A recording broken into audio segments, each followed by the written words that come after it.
My name's David, and the story I'm about to tell happened when I was 17, in the summer before my senior year. I grew up in one of those quiet suburban neighborhoods where nothing ever seemed to happen. The kind of place where the same retired couple still walks their golden retriever every night at exactly 8 p.m., and every mailbox looks like it came out of the same catalog. Except our house was a little different. It had a creaky old wraparound porch my parents refused to replace because it had character, and right at the edge of our driveway stood an ancient metal streetlight. It gave off this soft orange glow that flickered every few minutes like it was struggling to stay alive. My mom called it romantic. My dad called it a fire hazard. That night, it was late July, one of those heavy summer nights where the air is warm but not humid, and you can actually smell the asphalt cooling from the heat of the day. My parents were out back with some neighbors, drinking wine and laughing way too loud. I was sitting on the curb under that flickering light, scrolling aimlessly on my phone. The cicadas were so loud that they almost became background noise, until they weren't. I noticed it without even realizing it. That steady insect hum had just cut off. The neighborhood was suddenly dead quiet, except for the faint ticking of the streetlight behind me. I lifted my head and glanced down the street. Past the glow of the orange light, the road curved gently to the left, and beyond that was just darkness. But there was something standing right where the light stopped. At first, I thought it was just my neighbor's trash can. We had those tall black plastic bins, and from far away, they could look almost human-shaped. But this was thinner, taller. And then it moved. I froze, my phone halfway slipping out of my hand. The movement was small, like a subtle shift of weight from one foot to the other. 100 thoughts went through my head. Maybe it's a neighbor coming back from walking their dog. Maybe it's a kid from the next street over trying to mess with me. Maybe I was just imagining it. But then the streetlight flickered, just for a second. And in that second, the figure seemed to split, like there were two of them, both slightly leaning at impossible angles, their shoulders far too high to be human. When the light steadied, there was only one again. I felt the hair on my arms rise. I tried to rationalize it, but my brain was running on instinct now, and that instinct was telling me to leave. "Yeah, nope," I muttered under my breath, standing up and brushing off my shorts. I turned and walked toward the porch, resisting the urge to look back. Once inside, I locked the porch door, not because I really thought I needed to, but because it made me feel better. My parents' voices floated in from the backyard, still carefree.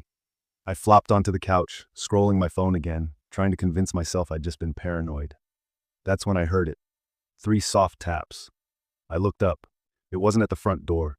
It wasn't at the back door. It was at the side window, the one that faced the driveway. My first thought was raccoon. We had them in the area, and they were bold.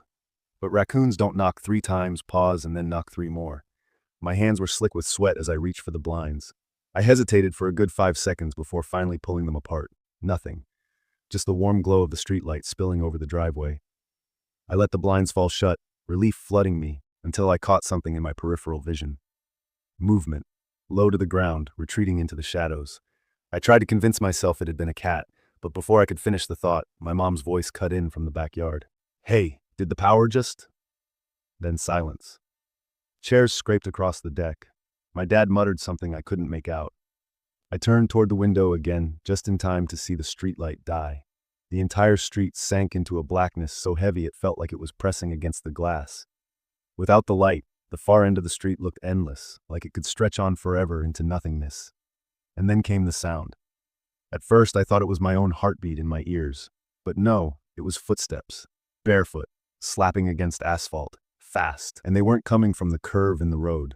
They were coming from directly under where the streetlight had been, toward me. I backed away from the window so fast I nearly tripped over the coffee table. My parents came in through the back, my mom whispering something about seeing movement, and my dad already grabbing the flashlight from the drawer. He clicked it on and aimed it through the front window, the beam slicing through the darkness. It swept over the yard, across the driveway, over the street, and then stopped under the porch. Something pale flashed, not an animal, not wood, but a hand, a human-like hand. It wasn't resting on the ground. It was gripping the underside of the porch beams, upside down. I didn't even realize I'd taken a step back until my mom's hand was on my shoulder, pulling me toward the kitchen. My dad muttered, "Nope," and shut the blinds. He was already on the phone with the police before he even stepped away from the window.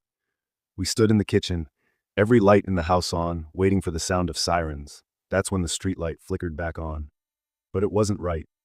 The glow wasn't that familiar warm orange anymore. It was a cold, harsh white, the kind that makes every shadow seem deeper, every surface look fake like a set in a play. And in the middle of that light stood the figure.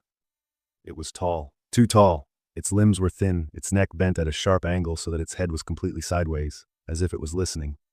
I blinked, and in that blink, it was gone. The crickets were louder now, like they sensed something watching. I stepped out onto the porch just to get some air. The heat from the day still clung to the air, and the boards under my feet creaked. From the tree line, I heard a faint whisper, not wind, not animals, a human voice. It was drawn out, almost like it was calling my name, but not exactly right. It sounded practiced. I froze. "Who's there?" My voice cracked. The whisper stopped immediately. Then I heard the shuffle of footsteps retreating into the woods. I backed into the cabin, locked the door, and grabbed my phone. 1 bar. Useless. I dialed my friend Sarah anyway, hoping the call would somehow go through. After 3 rings, I heard static, then faint breathing on the other end. I thought maybe she had answered, so I said, "Sarah, can you hear me?" The breathing grew louder. Then a low male voice said, "You shouldn't have come here." The line went dead. My hand shook so badly I nearly dropped the phone. I closed every curtain, but when I reached the living room, I froze. Through the thin white fabric, a tall shadow stood right outside the front window. Whoever it was, they weren't moving, just standing perfectly still, watching. I didn't want to approach the window, but something in me needed to know.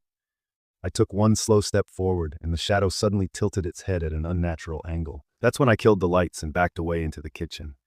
I told myself over and over that the doors were locked, but then I heard it, the sound of a floorboard creaking from the hallway. I grabbed the closest thing I could, a heavy cast iron pan, and pressed my back to the wall. Footsteps, slow, deliberate, coming closer. Then silence. My own breathing was deafening. Suddenly, the sound of something scraping along the wall just around the corner. I peeked quickly around the corner, and that's when I saw it. Not a person exactly, but a figure.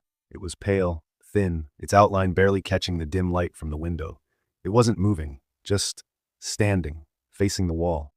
I wanted to scream, but my voice wouldn't come. And then, without turning, it slid out of sight into my bedroom.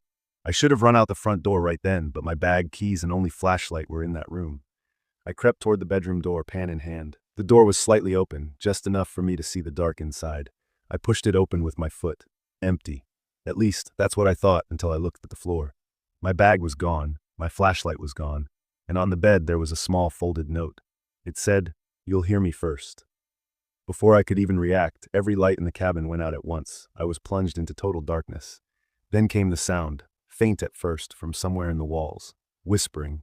Dozens of voices now, overlapping, repeating the same low chant I couldn't understand. I didn't think.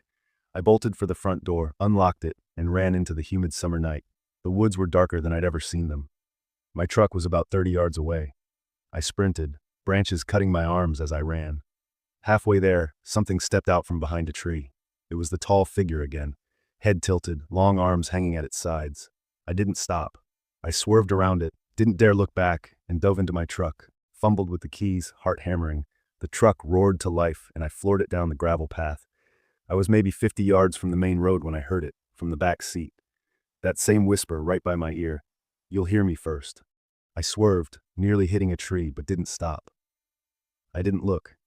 I drove until I was back in town, parked under a streetlight, and didn't move for over an hour.